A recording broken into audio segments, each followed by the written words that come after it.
Oui, tout à fait, parce qu'en fait, ce qui nous pose problème prend souvent sa source dans l'enfance.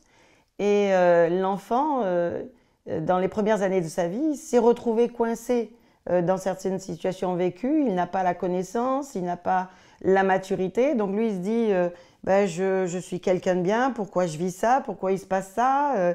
Il n'a pas de facteur critique. Le facteur critique, c'est notre capacité à remettre notre environnement en question pour trouver notre identité. Et l'enfant, eh bien, il n'a pas ce facteur critique. Il est sans filtre, il absorbe tout. Et puis, il ne va pas vivre dans une autre famille pour savoir comment ça se passe. Donc, il s'agit de descendre toujours par palier en allant chercher dans ce réservoir abondant de qualités, de compétences, donc eh bien, tout ce qui caractérise la personne, pour qu'elle remonte avec ça et que ça lui serve dans sa vie d'adulte. Donc on va apaiser cet enfant.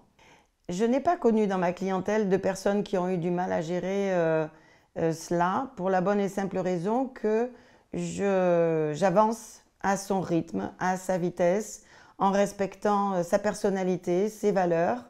Et donc je m'adapte constamment à son état émotionnel, physique. Et comme ce climat de sécurité est présent et qu'elle est dans ce cocon, comme on l'a dit dans les précédents épisodes, elle ne peut que remonter à la surface avec de belles choses qui étaient oubliées et qu'elle se réapproprie totalement dans son quotidien.